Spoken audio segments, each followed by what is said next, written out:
In response to the worldwide outbreak of COVID-19 from 2020 to 2021, various national and regional countermeasures are being implemented across the globe. In Japan, public health centers are responsible for overseeing public health activities and are thus taking the lead in countermeasure implementation. This video discusses how Japanese public health centers are promoting community health based on specific COVID-19 measures.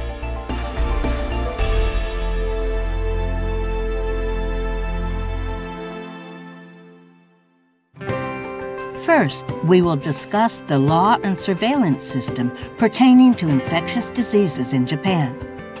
Japan's Infectious Diseases Control Law aims to prevent the outbreak and spread of infectious diseases by stipulating necessary measures and medical care provisions for infected patients. In sum, the Infectious Diseases Control Law states that basic guidelines will be set by the Minister of Health, Labor, and Welfare, provides a definition for infectious diseases, states the obligation of physicians to report, restricts work attendance for infected persons, describes hospitalization, discusses medical expenses, and outlines the epidemiological surveillance of infectious diseases. Infectious diseases are classified into 5 categories based on the nature of the infection and its severity, with 1 being the most serious and 5 being the least serious. Depending on the classification, there are different standards and reporting times. There are also different standards and periods for forced hospitalizations and work restrictions. Unknown infectious diseases are defined as new infectious diseases. Well-known infectious diseases that require urgent measures are defined as designated infectious diseases.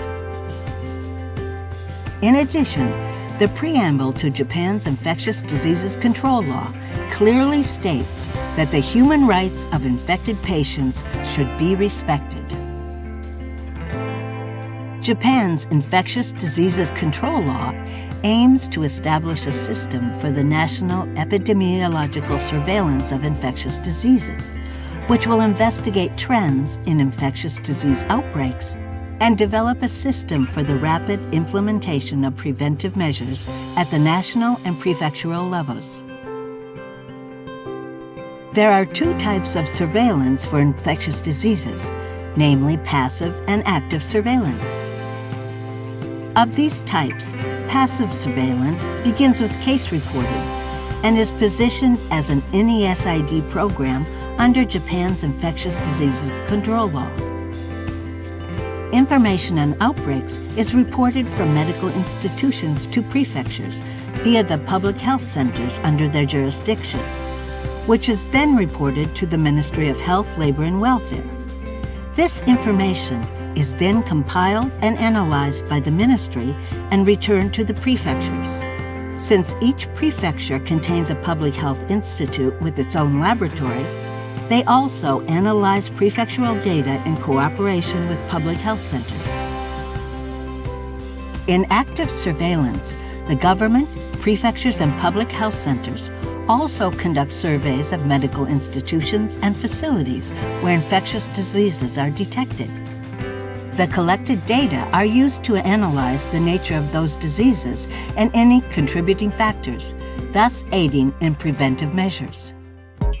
In Japan, the first COVID-19 infection was reported on January 15, 2020.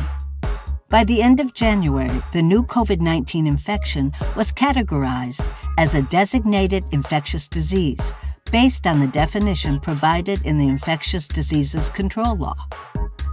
Since then, measures have been initiated at the border, both to deal with individuals returning from Wuhan, China, and to respond to cruise ships carrying COVID-19 positive passengers that are entering the port of Yokohama. At that time, returnee and high-risk contact consultation centers were established at public health centers, where individuals with symptoms were interviewed, PCR tests were conducted if necessary, and the results were analyzed by the National Institute of Infectious Diseases or Public Health Institute to make a definitive diagnosis. Beginning in mid-April 2020, the government declared a national state of emergency that lasted approximately 1 month. At that time, restrictions were placed on the movement of people, and educational facilities were forced to close. As mentioned previously, Japan has experienced several epidemic waves of COVID-19. Although the first outbreaks mainly affected returnees and close contacts, the disease has now become a widespread problem in which anyone in the country can become infected. Within the process, the system has undergone a review. Public health centers and prefectures are now responding to the epidemic by securing hospital beds, coordinating hospitalizations, and developing a system for health observations during hotel stays and home isolations. In Japan, public health centers and prefectures in large cities are responsible for implementing public health measures related to COVID-19. Normally, each public health center covers a specific area of jurisdiction. In cooperation with municipalities, they conduct activities for the maintenance and promotion of health among local residents. This not only includes infectious diseases, but also pertains to lifestyle and environmental hygiene, food hygiene, maternal and child health, senior health, and mental health. Of note, public health centers in Japan do not directly provide medical services, but specialize in preventive activities and health promotion. Taking the example of Mr. Akio, who contracted COVID-19, we can see how the disease is handled in Japan, mainly by public health centers. Mr. Akio is a 35-year-old man who works for a manufacturing company. He lives with his 32-year-old wife and 2 children, aged 5 and 1. He has had a fever of 37.8 degrees centigrade for the past 2 days, with a cough that began last night. Mr. Akio was worried that he might have been infected with COVID-19 and decided to pay a visit to a nearby clinic that day. Mr. Akio called a clinic near his house and described his symptoms to the staff, who told him to visit the fever outpatient clinic for a checkup.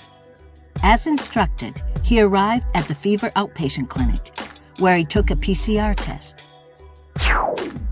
The doctor said, "Since there is suspicion of COVID-19, please stay at home and rest until the results come back. Please try to avoid contact with your family as much as possible while at home." Mr. Akio went home that day. The next day, the results of the PCR test showed that Mr. Akio was positive for COVID-19. The doctor who diagnosed Mr. Akio with COVID-19 reported his positive case to the public health center that held local jurisdiction. In Japan, the Ministry of Health, Labor and Welfare has launched the Health Center Real-Time Information Sharing System for COVID-19, which is an online reporting system that replaced the previous usage of paper forms, faxes, and emails. HRSAS allows medical institutions, public health centers, local governments, and the national government to share information on the status of the COVID-19 epidemic. This is used to implement countermeasures in real time. As a result, information on health observations, such as body temperature, the presence of various symptoms, etc., can be collected and shared among public health centers, infected persons, hotel staff, and others via HRSAS. Because Mr. Akio required hospitalization, the clinic called the public health center and asked them to coordinate this process. The doctor instructed Mr. Akio to remain at home and rest until the target hospital had a vacant bed. The public health center checked the availability of hospitals in their jurisdiction that accepted COVID-19 patients. This time, a hospital in their jurisdiction was fortunately willing to accept the patient for hospitalization the next day. Staff members of the COVID-19 support group, commissioned by the local government or public health center, called Mr. Akio to confirm that his symptoms had not worsened while at home. He was admitted to the hospital the next day. Against the backdrop of the COVID-19 epidemic, the Ministry of Health, Labor, and Welfare established the Gathering Medical Information System on COVID-19. As such, 8,000 hospitals across the country can now share information with public health centers, prefectures, and the national government in a timely manner by entering information on their operations, hospital beds, medical staff, medical equipment, and medical materials. A structure has been created to allow public health centers to utilize this information to coordinate hospitalizations during patient outbreaks. At this stage, the system is used by prefectures to coordinate personal protective equipment and other supplies. At the national level, it is used to understand the total medical burden. Public health centers are responsible for building relationships with hospitals, clinics, medical associations, and other related organizations that support the health of local people during ordinary times, thus creating better communities and enhancing local systems. This will not only help develop and improve the healthcare system during ordinary times, but will also facilitate responses to unknown infectious disease outbreaks, similar to COVID-19. For example, Mr. Akio had symptoms and was admitted to the hospital according to the Infectious Diseases Control Law. However, during the COVID-19 epidemic, there were many cases in which patients who tested positive for COVID-19 were asymptomatic or had mild conditions. These individuals were sent to hotels or instructed to isolate at home. The Public Health Center decides the best place for isolation and what medications are needed based on the patient's findings, presence of underlying diseases, and family environment.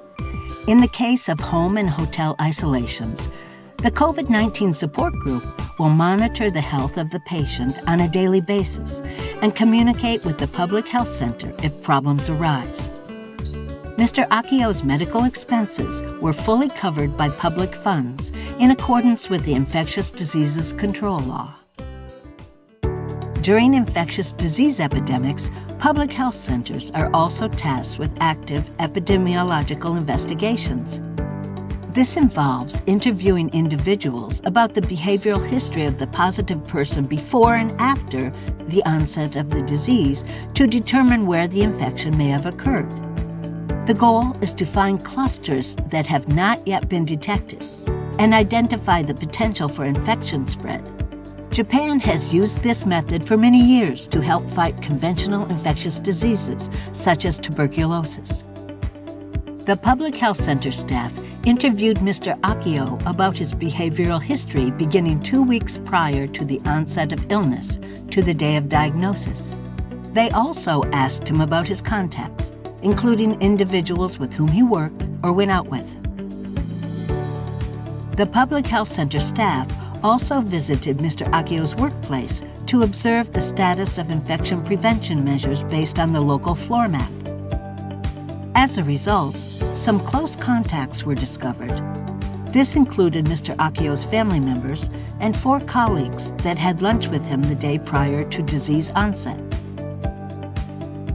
When the Public Health Center recognizes an individual as a close contact, this person undergoes PCR testing under their instruction. The swabs from the PCR test are then sent for analysis at the Public Health Institute in their prefecture.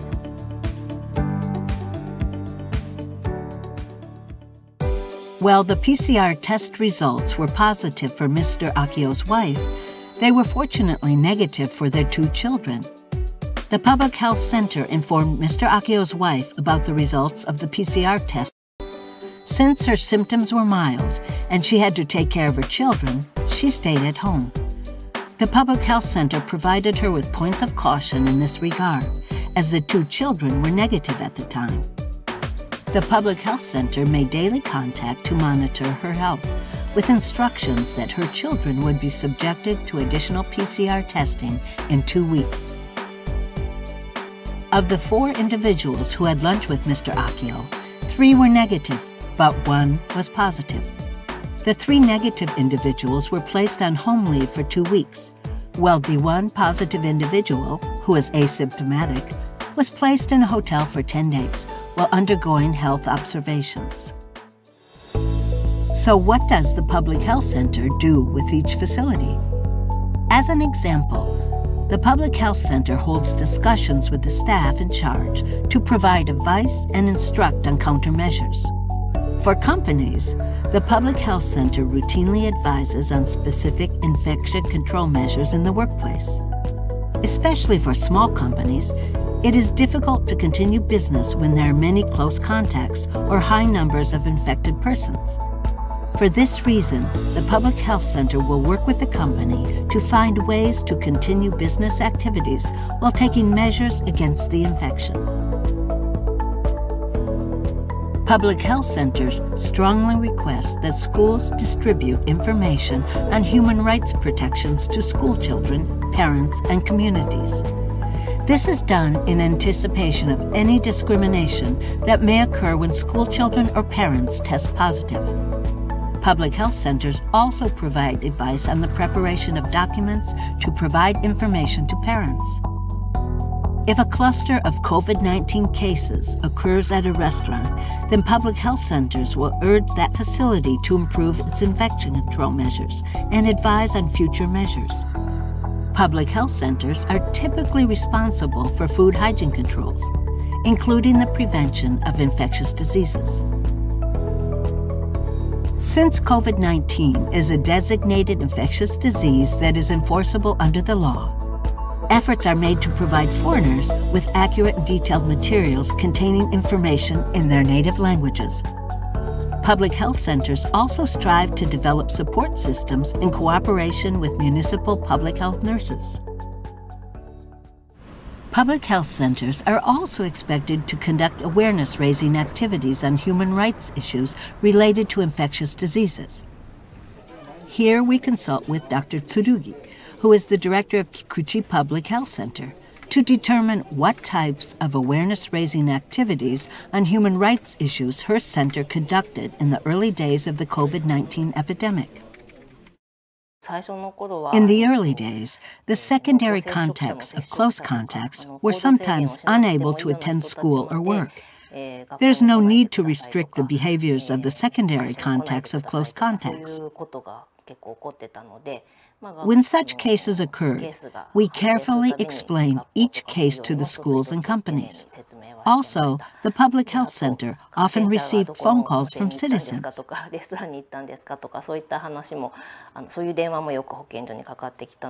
They asked questions such as which hot springs or restaurants the infected people went to.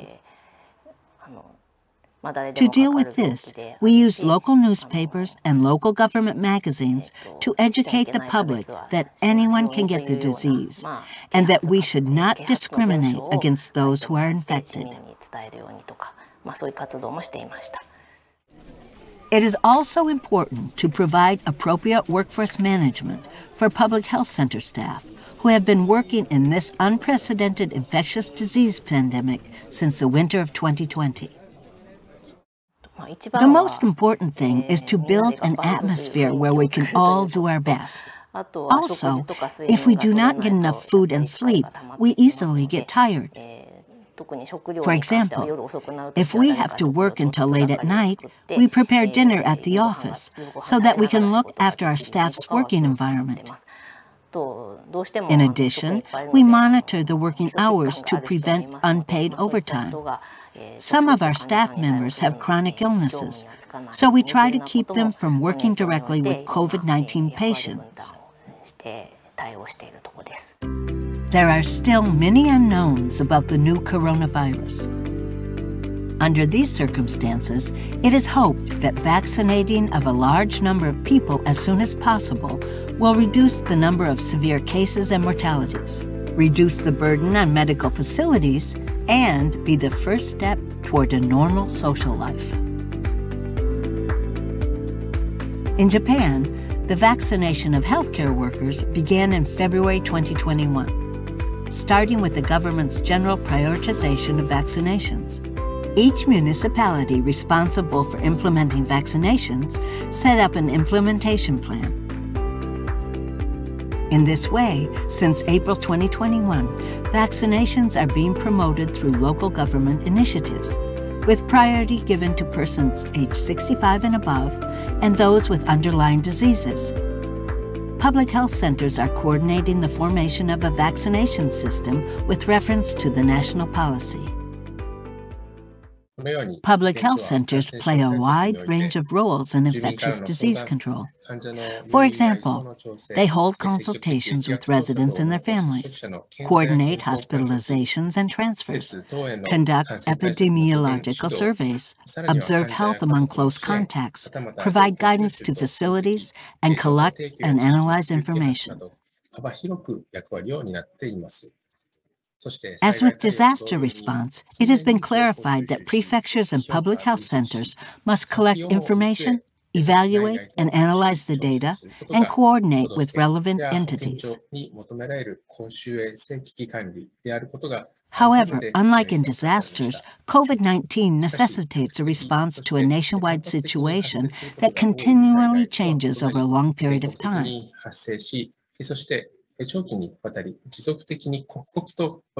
This requires the efficient, effective, and rapid mobilization of local resources, transcending the boundaries of normal operations or sectionalism.